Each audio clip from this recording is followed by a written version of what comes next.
नमस्कार, मैं हूं मनोज कुमार और आप देख रहे हैं इंडिया न्यूज़ का डिजिटल चैनल इन खबर।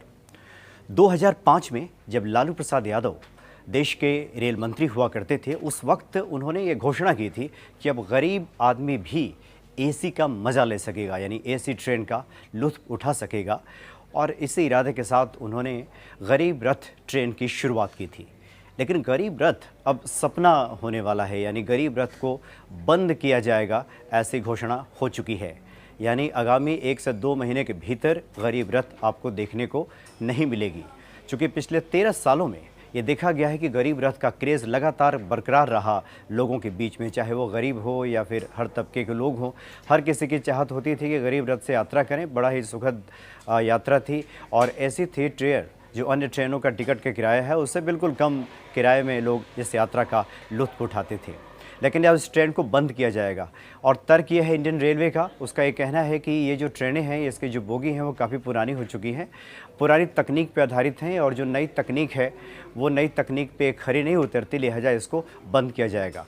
तो जब लालू प्रसाद यादव ने 2005 में सहरसा से अमृतसर के लिए हरी झंडी दिखाकर इस ट्रेन को रवाना किया था, तो पूरे देश में काफ़ी वाहवाही हुई थी इस ट्रेन की, लालू प्रसाद की वाहवाही हुई थी और ये कहा गया था कि गरीब आदमी भी अब एसी 3 टियर का मज़ा ले सकेगा। और ऐसा हुआ भी, 13 सालों तक लोगों ने लुत्फ़ उठाया। लेकिन इसके पीछे की कहानी कुछ और निकल कर सामने आ रही है। दरअसल इसके पीछे जो बताया जा रहा है इंडियन रेलवे की तरफ से कि जो बोगी के हालात हैं वो ठीक नहीं हैं और पुराने तकनीक पे हैं, लेकिन जो नई बोगियां आएंगी, कहीं कहीं हमसफ़र ट्रेन के नाम से इसको शुरू किया गया है और तो उसमें लगभग आपको 1000 रुपया ज़्यादा आपको किराया देना होगा। यानी रेलवे का ये मकसद था कि किराए में बढ़ोतरी करना, एक आम आदमी की जेब पे बोझ को बढ़ाना। यानी चूँकि गरीब रथ ट्रेन के टिकट की दर काफ़ी कम थी, ऐसे में सरकार के सामने स्पष्ट रूप से बंद कर देना, ये कहते हुए कहीं से थोड़ा संभव नहीं दिख रहा था। इसमें आलोचना का काफ़ी डर था, लिहाजा सरकार ने या फिर इंडियन रेलवे ने फैसला किया कि इसको पुरानी तकनीक का नाम दिया जाए और ये कहा जाए कि चूँकि आज के हालात के हिसाब से फिट नहीं बैठती, लिहाजा इसको हटाया जा रहा है। लेकिन उसकी जगह पर जो नई ट्रेन शुरू होगी, नई व्यवस्था शुरू होगी, उसमें आपको ज़्यादा पैसे देने होंगे। 1000 रुपया तक का ज़्यादा किराया आपको देना होगा। अगर आप दिल्ली से चेन्नई की यात्रा करना चाहते हैं तो लगभग 1100-1200 रुपये आपको ज़्यादा पैसे चुकाने होंगे। अगर आप दिल्ली से बिहार की यात्रा करना चाहते हैं, पटना से होते हुए दरभंगा तक की यात्रा करना चाहते हैं, तो उसमें भी कम से कम आपको 500 से 600 रुपया तक ज़्यादा तक आपको चुकाना होगा।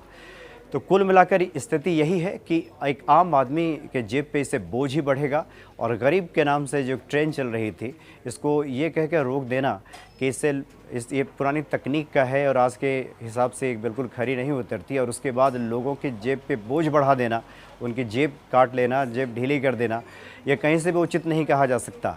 लेकिन लिहाजा ये फैसला हो चुका है और सबसे पहले दिल्ली से चेन्नई जाने वाली गरीब रथ ट्रेन को कैंसिल किया गया, उसको बंद कर दिया गया है और आगामी 2 महीने के बाद आपको ये देखने को नहीं मिलेगा। चूँकि इंडियन रेलवे ने ये कहा है कि सितंबर के बाद कोई भी नई बुकिंग इस ट्रेन की ना ली जाए, लिहाजा ये ट्रेन पूरी तरह से बंद कर दी गई है।